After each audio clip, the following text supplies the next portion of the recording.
आज बंदी छूटकर घर आ रहा है। करुणा ने एक दिन पहले ही घर लीप पोत रखा था। इन 3 वर्षों में उसने कठिन तपस्या करके जो 10-5 रुपए जमा कर रखे थे, वह सब पति के सत्कार और स्वागत की तैयारियों में खर्च कर दिए। पति के लिए धोतियों का नया जोड़ा लाई थी, नए कुर्ते बनवाए थे, बच्चे के लिए नए कोट और टोपी की आयोजना की थी। बार बार बच्चे को गले लगाती और प्रसन्न होती। अगर इस बच्चे ने सूर्य की भांति उदय होकर उसके अंधेरे जीवन को प्रदीप न कर दिया होता, तो कदाचित ठोकरों ने उसके जीवन का अंत कर दिया होता। पति के कारावास दंड के 3 ही महीने बाद इस बालक का जन्म हुआ। उसी का मुंह देखकर करुणा ने ये 3 साल काट दिए थे। वह सोचती, जब मैं बालक को उनके सामने ले जाऊंगी तो वह कितने प्रसन्न होंगे। उसे देखकर पहले तो चकित हो जाएंगे, फिर गोद में उठा लेंगे और कहेंगे, करुणा, तुमने ये रत्न देकर मुझे निहाल कर दिया। कैद के सारे कष्ट बालक की तोतली बातों में भूल जाएंगे। उनकी एक सरल, पवित्र, मोहक दृष्टि हृदय की सारी व्यथाओं को धो डालेगी। इस कल्पना का आनंद लेकर वह फूली न समाती थी। वह सोच रही थी, आदित्य के साथ बहुत से आदमी होंगे। जिस समय वह द्वार पर पहुंचेंगे, जय जयकार की ध्वनि से आकाश गूंज उठेगा। वह कितना स्वर्गीय दृश्य होगा। उन आदमियों के बैठने के लिए करुणा ने एक फटा सा टाट बिछा दिया था, कुछ पान बना दिए थे और बार बार आशा में नेत्रों से द्वार की ओर ताकती थी। पति की वह सुदृढ़, उदार, तेजपूर्ण मुद्रा बार बार आंखों में फिर जाती थी। उनकी वे बातें बार बार याद आती थी, जो चलते समय उनके मुख से निकलती थी। उनका वह धैर्य, वह आत्मबल, जो पुलिस के प्रहारों के सामने भी अटल रहा था, वह मुस्कुराहट जो उस समय भी उनके अधरों पर खेल रही थी, वह आत्माभिमान जो उस समय भी उनके मुख से टपक रहा था, क्या करुणा के हृदय से कभी विस्मृत हो सकता था? उसका स्मरण आते ही करुणा के निस्तेज मुख पर आत्मगौरव की लालिमा छा गई। यही वह अवलंब था जिसने इन 3 वर्षों की घोर यातनाओं में भी उसके हृदय को आश्वासन दिया था। कितनी ही रातें फाकों से गुजरी, बहुधा घर में दीपक जलने की नौबत भी न आती थी, पर दीनता के आंसू कभी उसकी आंखों से न गिरे। आज उन सारी विपत्तियों का अंत हो जाएगा। पति के प्रगाढ़ आलिंगन में वह सब कुछ हंसकर झेल लेगी। वह अनंत निधि पाकर फिर उसे कोई अभिलाषा न रहेगी। गगन पथ का चिरगामी लपका हुआ विश्राम की ओर चला जाता था, जहां संध्या ने सुनहरा फर्श सजाया था और उज्जवल पुष्पों की सेज बिछा रखी थी। उसी समय करुणा को एक आदमी लाठी टेकता आता दिखाई दिया, मानो किसी जीव मनुष्य की वेदना ध्वनि हो। पग पग पर रुककर खांसने लगता थी। उसका सिर झुका हुआ था, करुणा उसका चेहरा न देख सकती थी, लेकिन चाल ढाल से कोई बूढ़ा आदमी मालूम होता था। पर एक क्षण में जब वह समीपा गया तो करुणा पहचान गई। वह उसका प्यारा पति ही था, किंतु शोक, उसकी सूरत कितनी बदल गई थी। वह जवानी, वह तेज, वह चपलता, वह सुगठन सब प्रस्थान कर चुका था। केवल हड्डियों का एक ढांचा रह गया था। न कोई संगी, न साथी, न यार, न दोस्त। करुणा उसे पहचानते ही बाहर निकल आई, पर आलिंगन की कामना हृदय में दबकर रह गई। सारे मंसूबे धूल में मिल गए।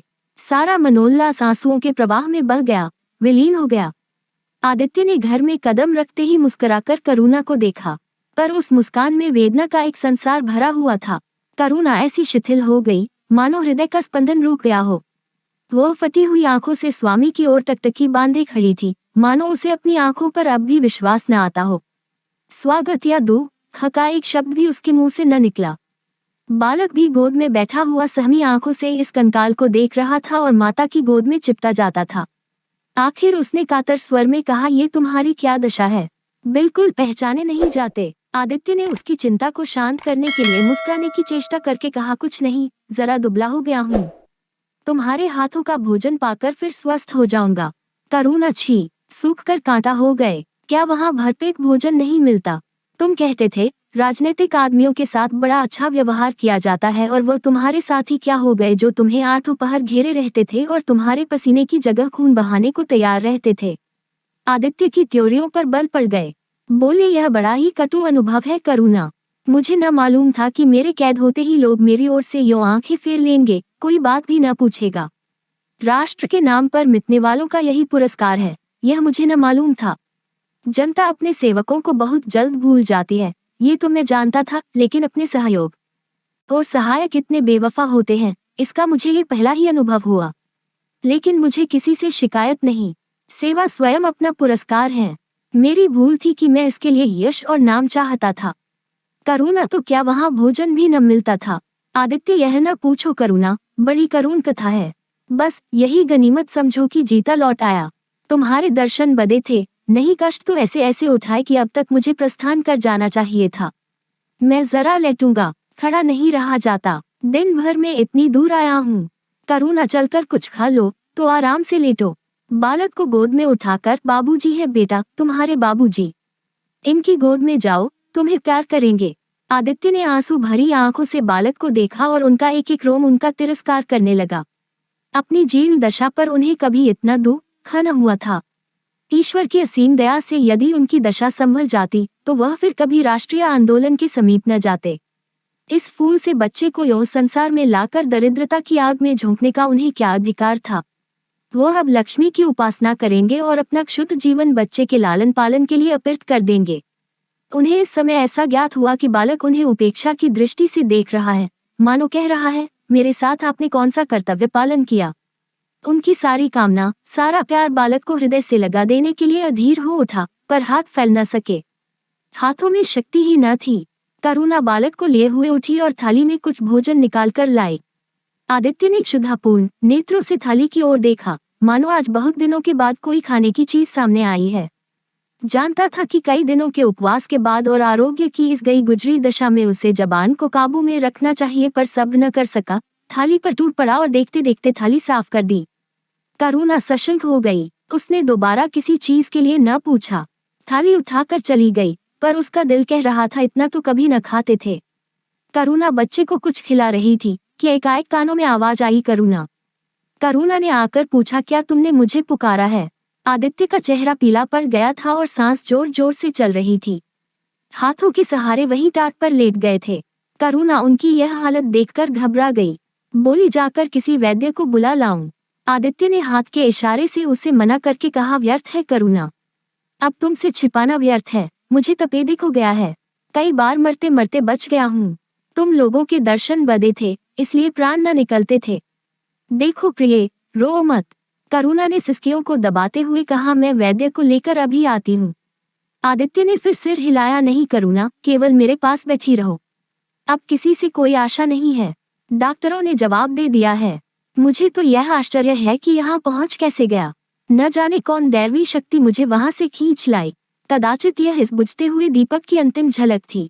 आह, मैंने तुम्हारे साथ बड़ा अन्याय किया, इसका मुझे हमेशा दुख रहेगा। मैं तुम्हें कोई आराम न दे सका, तुम्हारे लिए कुछ न कर सका, केवल सुहाग का दाग लगाकर और एक बालक के पालन का भार छोड़कर चला जा रहा हूँ। आह, करुणा ने हृदय को दृढ़ करके कहा, तुम्हें कहीं दर्द तो नहीं है?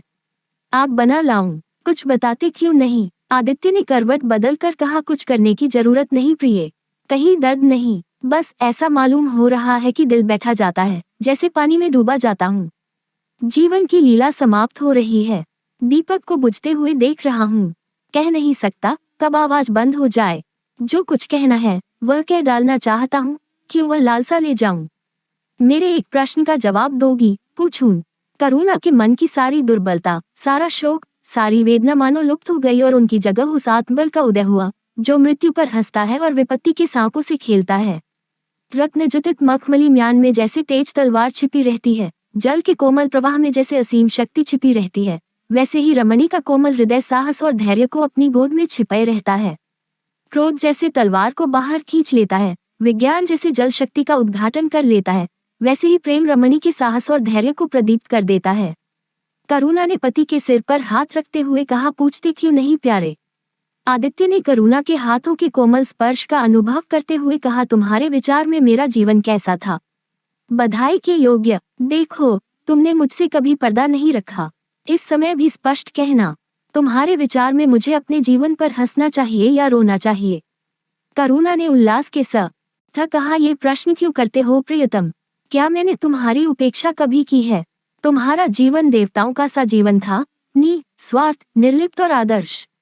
विघ्न बाधाओं से तंग आकर मैंने तुम्हें कितनी ही बार संसार की ओर खींचने की चेष्टा की है, पर उस समय भी मैं मन में जानती थी कि मैं तुम्हें ऊंचे आसन से गिरा रही हूँ। अगर तुम माया मोह में फंसे होते तो कदाचित मेरे मन को अधिक संतोष होता, लेकिन मेरी आत्मा को वह गर्व और उल्लास न होता जो इस समय हो रहा है। मैं अगर किसी को बड़े से बड़ा आशीर्वाद दे सकती हूँ तो वह यही होगा कि उसका जीवन तुम्हारे जैसा हो।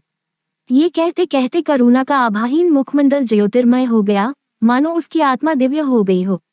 आदित्य ने सगव नेत्रों से करुणा को देखकर कहा, बस अब मुझे संतोष हो गया करुणा, इस बच्चे की ओर से मुझे कोई शंका नहीं है। मैं उसे इससे अधिक कुशल हाथों में नहीं छोड़ सकता। मुझे विश्वास है कि जीवन भर यह ऊंचा और पवित्र आदर्श सदैव तुम्हारे सामने रहेगा। अब मैं मरने को तैयार हूँ। 7 वर्ष बीत गए। बालक प्रकाश अब 10 साल का रूपवान, बलिष्ठ, प्रसन्नमुख कुमार था। बल का तेज, साहसी और मनस्वी। भय तो उसे छू भी नहीं गया था। करुणा का संतप्त हृदय उसे देखकर शीतल हो जाता। संसार करुणा को अभागिनी और दीन समझे। वह कभी भाग्य का रोना नहीं रोती। उसने उन आभूषणों को बेच डाला जो पति के जीवन में उसे प्राणों से प्रिय थे, और उस धन से कुछ गायें और भैंसें मोल ले ली।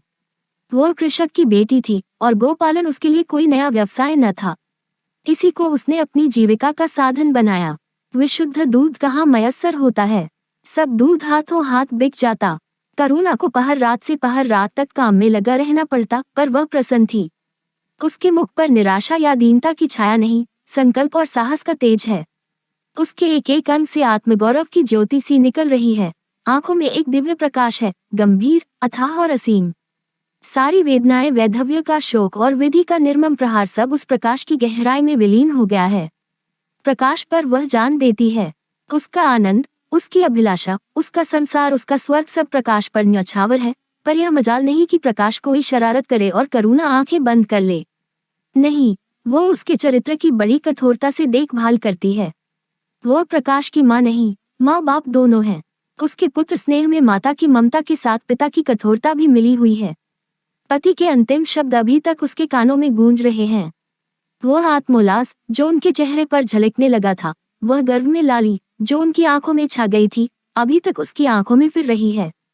निरंतर पति चिंतन ने आदित्य को उसकी आंखों में प्रत्यक्ष कर दिया है। वह सदैव उनकी उपस्थिति का अनुभव किया करती है। उसे ऐसा जान पड़ता है कि आदित्य की आत्मा सदैव उसकी रक्षा करती रहती है। उसकी यही हार्दिक अभिलाषा है कि प्रकाश जवान होकर पिता का पदगामी हो। संध्या हो गई थी। एक भिखारिन द्वार पर आकर भीख मांगने लगी। करुणा उस समय गौओं को पानी दे रही थी। प्रकाश बाहर खेल रहा था। बालक ही तो ठहरा। शरारत सूझी, घर में गया और कटोरे में थोड़ा सा भूसा लेकर बाहर निकला। भिखारिन ने अब की झेली फैला दी। प्रकाश ने भूसा उसकी झोली में डाल दिया और जोर जोर से तालियां बजाता हुआ भागा। भिखारिन ने अग्निमय नेत्रों से देखकर कहा, वाह रे लाडले, मुझसे हंसी करने चला है। यही माँ बाप ने सिखाया है, तब तो खूब कुल का नाम जगाओगे। करुणा उसकी बोली सुनकर बाहर निकल आई और पूछा, क्या है माता, किसे कह रही हो? भिखारिन ने प्रकाश की तरफ इशारा करके कहा, वह तुम्हारा लड़का है ना? देखो, कटोरे में भूसा भरकर मेरी झोली में डाल गया है। चुटकी भर आटा था, वह भी मिट्टी में मिल गया। कोई इस तरह दुखियों को सताता है। सबके दिन एक से नहीं रहते। आदमी को घमंड न करना चाहिए। करुणा ने कठोर स्वर में पुकारा, प्रकाश। प्रकाश लज्जित न हुआ, अभिमान से सिर उठाए हुए आया और बोला, वह हमारे घर भीख क्यों मांगने आई है? कुछ काम क्यों नहीं करती? करुणा ने उसे समझाने की चेष्टा करके कहा, शर्म नहीं आती, उल्टे और आंख दिखाते हो। प्रकाश, शर्म क्यों आए? ये क्यों रोज भीख मांगने आती है? हमारे यहाँ क्या कोई चीज मुफ्त आती है? करुणा, तुम्हें कुछ न देना था तो सीधे से कह देते, जाओ। तुमने ये शरारत क्यों की? प्रकाश, उनकी आदत कैसे छूटती?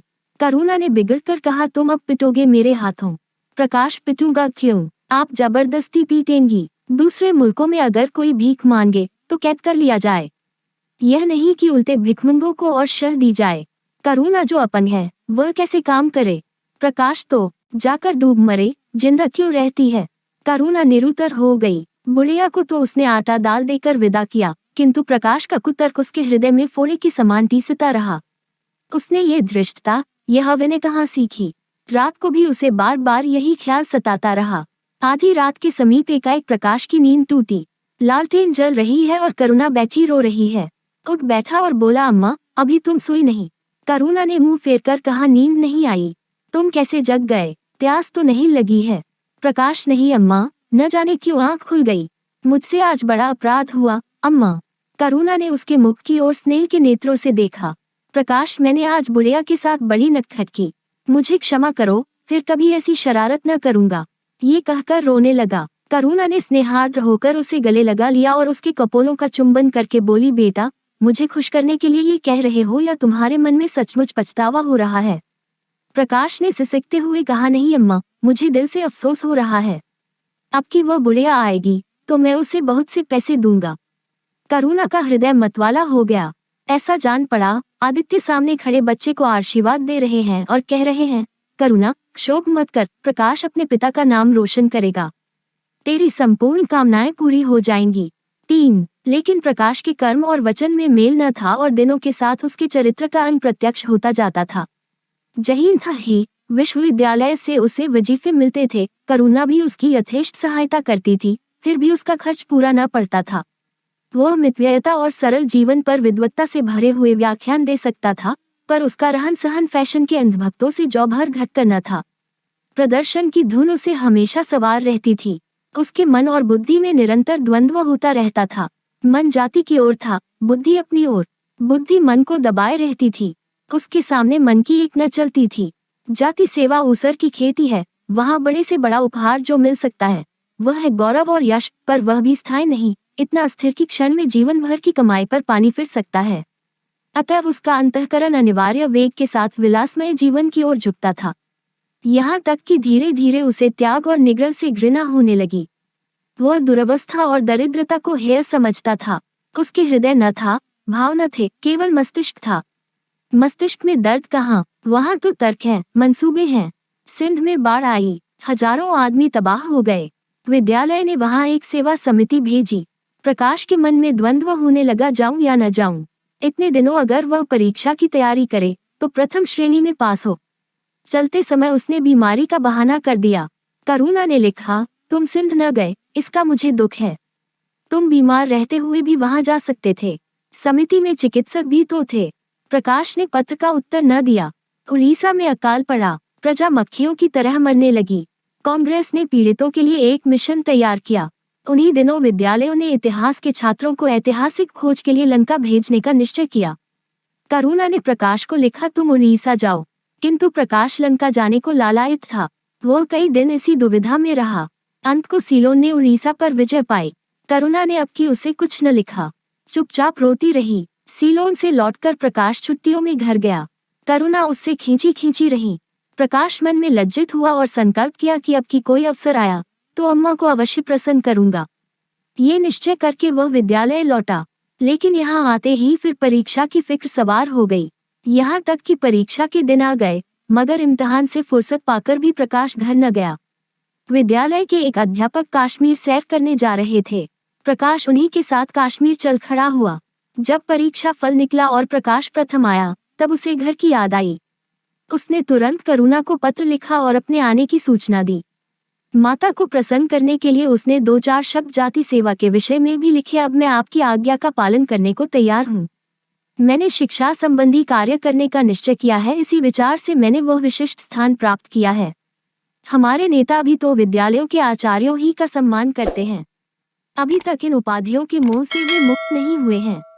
हमारे नेता भी योग्यता, सदुत्साह, लगन का उतना सम्मान नहीं करते जितना उपाधियों का। अब मेरी इज्जत करेंगे और जिम्मेदारी का काम सौंपेंगे, जो पहले मांगे भी न मिलता। करुणा की आस फिर बंधी। 4. विद्यालय खुलते ही प्रकाश के नाम रजिस्ट्रार का पत्र पहुंचा। उन्होंने प्रकाश को इंग्लैंड जाकर विद्याभ्यास करने के लिए सरकारी वजीफे की मंजूरी की सूचना दी थी। प्रकाश पत्र हाथ में लिए हर्ष के उन्माद में जाकर मां से बोला, अम्मा, मुझे इंग्लैंड जाकर पढ़ने के लिए सरकारी वजीफा मिल गया। करुणा ने उदासीन भाव से पूछा, तो तुम्हारा क्या इरादा है? प्रकाश, मेरा इरादा, ऐसा अवसर पाकर भला कौन छोड़ता है। करुणा, तुम तो स्वयंसेवकों में भर्ती होने जा रहे थे। प्रकाश, तो आप समझती हैं, स्वयंसेवक बन जाना ही जाति सेवा है। मैं इंग्लैंड से आकर भी तो सेवा कार्य कर सकता हूँ। और अम्मा, सच पूछो तो एक मजिस्ट्रेट अपने देश का जितना उपकार कर सकता है, उतना 1000 स्वयंसेवक मिलकर भी नहीं कर सकते। मैं तो सिविल सर्विस की परीक्षा में बैठूंगा और मुझे विश्वास है कि सफल हो जाऊंगा। करुणा ने चकित होकर पूछा, तो क्या तुम मजिस्ट्रेट हो जाओगे? प्रकाश, सेवा भाव रखने वाला एक मजिस्ट्रेट कांग्रेस के 1000 सभापतियों से ज्यादा उपकार कर सकता है। अखबारों में उसकी लंबी लंबी तारीफें न छपेंगी, उसकी वक्तृताओं पर तालियां न बजेंगी, जनता उसके जुलूस की गाड़ी न खींचेगी और न विद्यालयों के छात्र उसको अभिनंदन पत्र देंगे, पर सच्ची सेवा मजिस्ट्रेट ही कर सकता है। करुणा ने आपत्ति के भाव से कहा, लेकिन यही मजिस्ट्रेट तो जाति के सेवकों को सजाएं देते हैं, उन पर गोलियां चलाते हैं। प्रकाश, अगर मजिस्ट्रेट के हृदय में परोपकार का भाव है तो वह नरमी से वही काम करता है जो दूसरे गोलियां चलाकर भी नहीं कर सकते। करुणा, मैं यह नहीं मानूंगी। सरकार अपने नौकरों को इतनी स्वाधीनता नहीं देती। वह एक नीति बना देती है और हर एक सरकारी नौकर को उसका पालन करना पड़ता है। सरकार की पहली नीति यह है कि वह दिन दिन अधिक संगठित और दृढ़ हो। इसके लिए स्वाधीनता के भावों का दमन करना जरूरी है। अगर कोई मजिस्ट्रेट इस नीति के विरुद्ध काम करता है तो वह मजिस्ट्रेट न रहेगा। वह हिंदुस्तानी था जिसने तुम्हारे बाबूजी को जरा सी बात पर 3 साल की सजा दे दी। इसी सजा ने उनके प्राण लिए। बेटा, मेरी इतनी बात मानो। सरकारी पदों पर न गिरो। मुझे यह मंजूर है कि तुम मोटा खाकर और मोटा पहनकर देश की कुछ सेवा करो, इसके बदले कि तुम हाकिम बन जाओ और शान से जीवन बिताओ। ये समझ लो कि जिस दिन तुम हाकिम की कुर्सी पर बैठोगे उस दिन से तुम्हारा दिमाग हाकिमों का सा हो जाएगा। तुम यही चाहेगे कि अफसरों में तुम्हारी नेकनामी और तरक्की हो। एक गंवारू मिसाल लो। लड़की जब तक मैके में कुंवारी रहती है वह अपने को उसी घर की समझती है, लेकिन जिस दिन ससुराल चली जाती है वह अपने घर को दूसरों का घर समझने लगती है। माँ बाप, भाई बहन सब वही रहते हैं, लेकिन वह घर अपना नहीं रहता। यही दुनिया का दस्तूर है। प्रकाश ने खींचकर कहा, तो क्या आप यही चाहती हैं कि मैं जिंदगी भर चारों तरफ ठोकरें खाता फिरूं? करुणा कठोर नेत्रों से देखकर बोली, अगर ठोकर खाकर आत्मा स्वाधीन रह सकती है तो मैं कहूंगी ठोकर खाना अच्छा है। प्रकाश ने निश्चयात्मक भाव से पूछा, तो आपकी यही इच्छा है? करुणा ने उसी स्वर में उत्तर दिया, हाँ, मेरी यही इच्छा है। प्रकाश ने कुछ जवाब न दिया, उठकर बाहर चला गया और तुरंत रजिस्ट्रार को इनकारी पत्र लिख भेजा। मगर उसी क्षण से मानो उसके सिर पर विपत्ति ने आसन जमा लिया। विरक्त और विमन अपने कमरे में पड़ा रहता, न कहीं घूमने जाता, न किसी से मिलता। मुंह लटकाए भीतर आता और फिर बाहर चला जाता। यहाँ तक महीना गुजर गया। न चेहरे पर वह लाली रही, न वह उस आंखें अनाथों के मुख की भांति याचना से भरी हुई। ओठ हंसना भूल गए, मानो उस इनकारी पत्र के साथ उसकी सारी सजीवता और चपलता, सारी सरलता विदा हो गई। करुणा उसके मनोभाव समझती थी और उसके शोक को भुलाने की चेष्टा करती थी, पर रूठे देवता प्रसन्न न होते थे। आखिर एक दिन उसने प्रकाश से कहा, बेटा, अगर तुमने विलायत जाने की ठान ही ली है तो चले जाओ। मना न करूंगी। मुझे खेद है कि मैंने तुम्हें रोका। अगर मैं जानती कि तुम्हें इतना आघात पहुंचेगा तो कभी न रोकती। मैंने तो केवल इस विचार से रोका था कि तुम्हें जाति सेवा में मग्न देखकर तुम्हारे बाबूजी की आत्मा प्रसन्न होगी। उन्होंने चलते समय यही वसीयत की थी। प्रकाश ने रूखाई से जवाब दिया, अब क्या जाऊंगा। इनकारी खत लिख चुका। मेरे लिए कोई अब तक बैठा थोड़े ही होगा। कोई दूसरा लड़का चुन लिया होगा और फिर करना ही क्या है। जब आपकी मर्जी है कि गांव गांव की खाक छानता फिरूं तो वही सही। करुणा का गर्व चूर चूर हो गया। इस अनुमति से उसने बाधा का काम लेना चाहा था, पर सफल न हुई। बोली, अभी कोई न चुना गया होगा। लिख दो, मैं जाने को तैयार हूँ। प्रकाश ने झुंझला कर कहा, अब कुछ नहीं हो सकता। लोग हंसी उड़ाएंगे। मैंने तय कर लिया है कि जीवन को आपकी इच्छा के अनुकूल बनाऊंगा। करुणा, तुमने अगर शुद्ध मन से यह इरादा किया होता तो यूं न रहते। तुम मुझसे सत्याग्रह कर रहे हो। अगर मन को दबाकर मुझे अपनी राह का कांटा समझकर तुमने मेरी इच्छा पूरी भी की तो क्या? मैं तो जब जानती कि तुम्हारे मन में आप ही आप सेवा का भाव उत्पन्न होता। तुम आज ही रजिस्ट्रार साहब को पत्र लिख दो। प्रकाश, अब मैं नहीं लिख सकता। तो इसी शोक में तने बैठे रहोगे। लाचारी है। करुणा ने और कुछ न कहा। जरा देर में प्रकाश ने देखा कि वह कहीं जा रही है, मगर वह कुछ बोला नहीं। करुणा के लिए बाहर आना जाना कोई असाधारण बात न थी, लेकिन जब संध्या हो गई और करुणा न आई तो प्रकाश को चिंता होने लगी। अम्मा कहाँ गईं? ये प्रश्न बार बार उसके मन में उठने लगा। प्रकाश सारी रात द्वार पर बैठा रहा। भांति भांति की शंकाएं मन में उठने लगीं। उसे अब याद आया, चलते समय करुणा कितनी उदास थी, उसकी आंखें कितनी लाल थी। यह बातें प्रकाश को उस समय क्यों न नजर आई? वह क्यों स्वार्थ में अंधा हो गया था? हाँ, अब प्रकाश को याद आया, माता ने साफ सुथरे कपड़े पहने थे। उनके हाथ में छतरी भी थी। तो क्या वह कहीं बहुत दूर गई हैं? किससे पूछे? अनिष्ट के भय से प्रकाश रोने लगा। श्रावण की अंधेरी भयानक रात थी। आकाश में श्याम मेघमालाएं भीषण स्वप्न की भांति छाई हुई थी। प्रकाश रह रहकर आकाश की ओर देखता था, मानो करुणा उन्हीं मेघमालाओं में छिपी बैठी हो। उसने निश्चय किया, सवेरा होते ही माँ को खोजने चलूंगा। और अगर किसी ने द्वार खटखटाया, प्रकाश ने दौड़कर खोला तो देखा करुणा खड़ी है। उसका मुखमंडल इतना खोया हुआ, इतना करुण था जैसे आज ही उसका सुहाग उठ गया है, जैसे संसार में अब उसके लिए कुछ नहीं रहा, जैसे वह नदी के किनारे खड़ी अपनी लदी हुई नाव को डूबते देख रही है और कुछ कर नहीं सकती। प्रकाश ने अधीर होकर पूछा, अम्मा कहाँ चली गई थी? बहुत देर लगाए, करुणा ने भूमि की ओर ताकते हुए जवाब दिया, एक काम से गई थी।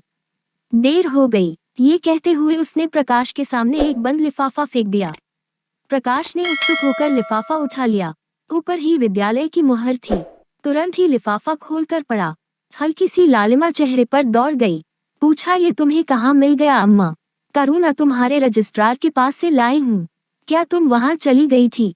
और क्या करती? कल तो गाड़ी का समय न था, मोटर ले ली थी। प्रकाश एक क्षण तक मौन खड़ा रहा, फिर कुंठित स्वर में बोला, जब तुम्हारी इच्छा नहीं है तो मुझे क्यों भेज रही हो? करुणा ने विरक्त भाव से कहा, इसलिए कि तुम्हारी जाने की इच्छा है। तुम्हारा यह मलिन वेश नहीं देखा जाता। अपने जीवन के 20 वर्ष तुम्हारी हितकामना पर अर्पित कर दिए, अब तुम्हारी महत्वाकांक्षा की हत्या नहीं कर सकती। तुम्हारी यात्रा सफल हो, यही हमारी हार्दिक अभिलाषा है। करुणा का कंठ रूंध गया और कुछ न कह सकी। 5 प्रकाश उसी दिन से यात्रा की तैयारियां करने लगा। करुणा के पास जो कुछ था वह सब खर्च हो गया। कुछ ऋण भी लेना पड़ा। नए सूट बने, सूट किस लिए गए? प्रकाश अपनी धुन में मस्त था। कभी किसी चीज की फरमाइश लेकर आता, कभी किसी चीज की।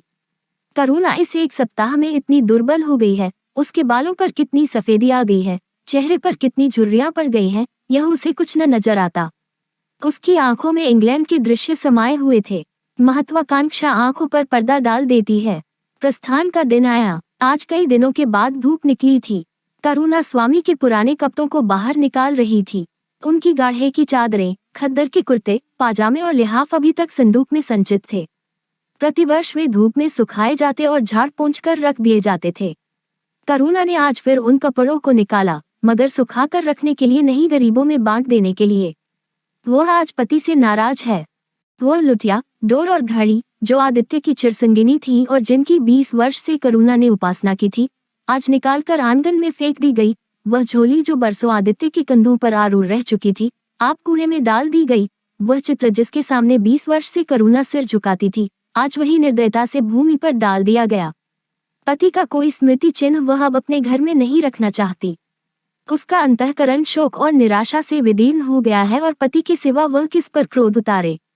कौन उसका अपना है? वह किससे अपनी व्यथा कहे, किसे अपनी छाती चीर कर दिखाए? वह होते तो क्या प्रकाश दास्ता की जंजीर गले में डालकर फूला न स माता, उसे कौन समझाए कि आदित्य भी इस अवसर पर पछताने के सिवा और कुछ न कर सकते। प्रकाश के मित्रों ने आज उसे विदाई का भोज दिया था। वहां से वह संध्या समय कई मित्रों के साथ मोटर पर लौटा। सफर का सामान मोटर पर रख दिया गया। तब वह अंदर आकर माँ से बोला, अम्मा, जाता हूँ। बम्बई पहुंचकर पत्र लिखूंगा। तुम्हें मेरी कसम, रोना मत और मेरे खतों का जवाब बराबर देना। जैसे किसी लाश को बाहर निकालते समय संबंधियों का धैर्य छूट जाता है, रुके हुए आंसू निकल पड़ते हैं और शोक की तरंगें उठने लगती हैं, वही दशा करुणा की हुई। कलेजे में एक हाहाकार हुआ, जिसने उसकी दुर्बल आत्मा के एक एक अणु को कंपा दिया। मालूम हुआ पांव पानी में फिसल गया है और वह लहरों में बही जा रही है। उसके मुख से शोक या आशीर्वाद का एक शब्द भी न निकला। प्रकाश ने उसके चरण छुए, अश्रु जल से माता के चरणों को पखारा, फिर बाहर चला। करुणा पाषाण मूर्ति की भांति खड़ी थी। सहसा ग्वाले ने आकर कहा, बहूजी, भैया चले गए। बहुत रोते थे। तब करुणा की समाधि टूटी। देखा, सामने कोई नहीं है। घर में मृत्यु का सा सन्नाटा छाया हुआ है और मानो हृदय की गति बंद हो गई है। सहसा करुणा की दृष्टि ऊपर उठ गई। उसने देखा कि आदित्य अपनी गोद में प्रकाश की निर्जीव देह लिए खड़े हो रहे हैं। करुणा पछाड़ खाकर गिर पड़ी। 6 करुणा जीवित थी, पर संसार से उसका कोई नाता न था। उसका छोटा सा संसार, जिसे उसने अपनी कल्पनाओं के हृदय में रचा था, स्वप्न की भांति अनंत में विलीन हो गया था। जिस प्रकाश को सामने देखकर वह जीवन की अंधेरी रात में भी हृदय में आशाओं की संपत्ति लिए जी रही थी, वह बुझ गया और संपत्ति लुट गई। अब न कोई आश्रय था और न उसकी जरूरत। जिन गौओं को वह दोनों वक्त अपने हाथों से दाना चारा देती और सहलाती थी, वे अब खूंटी पर बंधी निराश नेत्रों से द्वार की ओर ताकती रहती थीं। बछड़ों को गले लगाकर पुचकारने वाला अब कोई न था, जिसके लिए दूध दुहे, मत्था निकाले। खाने वाला कौन था? करुणा ने अपने छोटे से संसार को अपने ही अंदर समेट लिया था। किंतु एक ही सप्ताह में करुणा के जीवन ने फिर रंग बदला। उसका छोटा सा संसार फैलते फैलते विश्वव्यापी हो गया। जिस लंगर ने नौक को तट से एक केंद्र पर बांध रखा था, वह उखड़ गया। अब नौक सागर के अशेष विस्तार में भ्रमण करेगी, चाहे वह उद्दाम तरंगों के वक्ष में ही क्यों न विलीन हो जाए। करुणा द्वार पर आ बैठती और मोहल्ले भर के लड़कों को जमा करके दूध पिलाती। दोपहर तक मक्खन निकालती और वह मक्खन मोहल्ले के लड़के खाते। फिर भांति भांति के पकवान बनाती और कुत्तों को खिलाती। अब यही उसका नित्य का नियम हो गया। चिड़िया, कुत्ते, बिल्लियां, चींटे चींटियां सब अपने हो गए। प्रेम का वह द्वार अब किसी के लिए बंद न था। उस अंगुल भर जगह में, जो प्रकाश के लिए भी काफी न थी, अब समस्त संसार समा गया था। एक दिन प्रकाश का पत्र आया। करुणा ने उसे उठाकर फेंक दिया।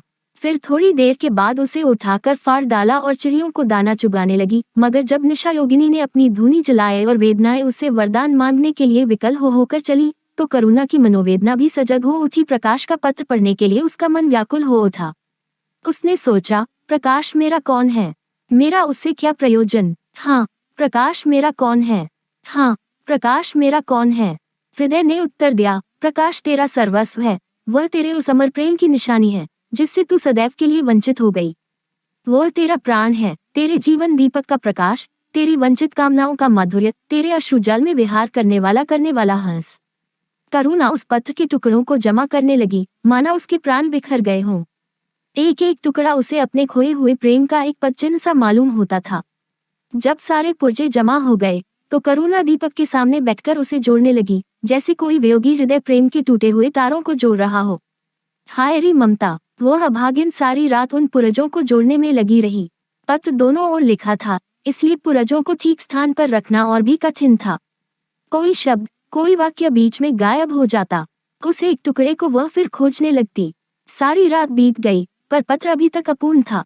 दिन चढ़ाया, मोहल्ले के लौंडे मक्खन और दूध की चाह में एकत्र हो गए। कुत्तों और बिल्लियों का आगमन हुआ। चिड़िया आकर आंगन में फुदकने लगी। कोई ओखली पर बैठी, कोई तुलसी के चौतरे पर करुणा को सिर उठाने तक की फुर्सत नहीं। दोपहर हुआ, करुणा ने सिर न उठाया। न भूख थी, न प्यास। फिर संध्या हो गई, पर वह पत्र अभी तक अधूरा था। पत्र का आशय समझ में आ रहा था, प्रकाश का जहाज कहीं से कहीं जा रहा है। सके हृदय में कुछ उठा हुआ है। क्या उठा हुआ है, ये करुणा न सोच सकी। करुणा पुत्र की लेखनी से निकले हुए एक एक शब्द को पढ़ना और उसे हृदय पर अंकित कर लेना चाहती थी। इस भांति 3 दिन गुजर गए। संध्या हो गई थी। 3 दिन की जागी आंखें जरा झपक गई। करुणा ने देखा, एक लंबा चौड़ा कमरा है। उसमें मेजें और कुर्सियां लगी हुई हैं। बीच में ऊंचे मंच पर कोई आदमी बैठा हुआ है। करुणा ने ध्यान से देखा, प्रकाश था। एक क्षण में एक कैदी उसके सामने लाया गया। उसके हाथ पांव में जंजीर थी, कमर झुकी हुई। यह आदित्य थे। करुणा की आंखें खुल गईं। आंसू बहने लगे। उसने पत्र के टुकड़ों को फिर समेट लिया और उसे जलाकर राख कर डाला। राख की एक चुटकी के सिवा वहां कुछ न रहा, जो उसके हृदय में विदीर्ण किए डालती थी। इसी एक चुटकी राख में उसका गुड़ियों वाला बचपन, उसका संतप्त यौवन और उसका तृष्णा में वैधव्य सब समा गया। प्रातःकाल लोगों ने देखा, पक्षी पिंजरे से उड़ चुका था। आदित्य